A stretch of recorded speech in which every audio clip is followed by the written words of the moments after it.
Am I the a-hole for telling mother-in-law she was dead to me after she showed up to the delivery without my mother? For the past 3 months it's been a very well-known plan that when I went into labor, my husband was going to drive me to the hospital and my mother-in-law was going to pick up my mother, my kids and my grandmother all from one house. Both my mother-in-law and my mom were supposed to be in the delivery room. My gram was to watch my 2 kids in the waiting room. Everyone was in agreement with the plan. My husband and I have 2 sons already, and for both births, my mother was present. She helped me through so much of the mental anguish and panic, especially after my last, whom literally almost unalived me. I was bleeding out on the table and my mom was the only one able to keep me calm. I needed her to be with me with this baby too, mentally. So we worked this plan out months in advance and everyone was on the same page. So, when I go into labor, we make phone calls to mother-in-law and my mom, telling my mom to be ready and my mother-in-law to go get my mother.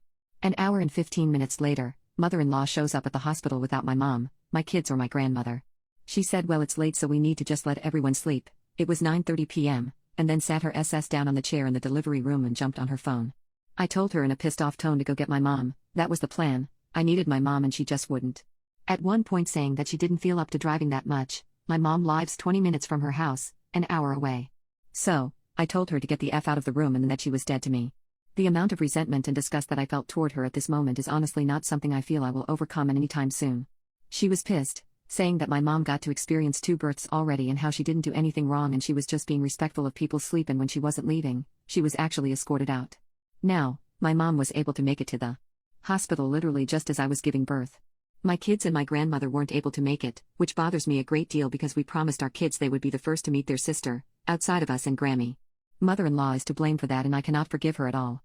I honestly feel like I hate her with every fiber of my being. But I'm being told I'm taking this too far and that it wasn't that big of a deal. Am I the a-hole?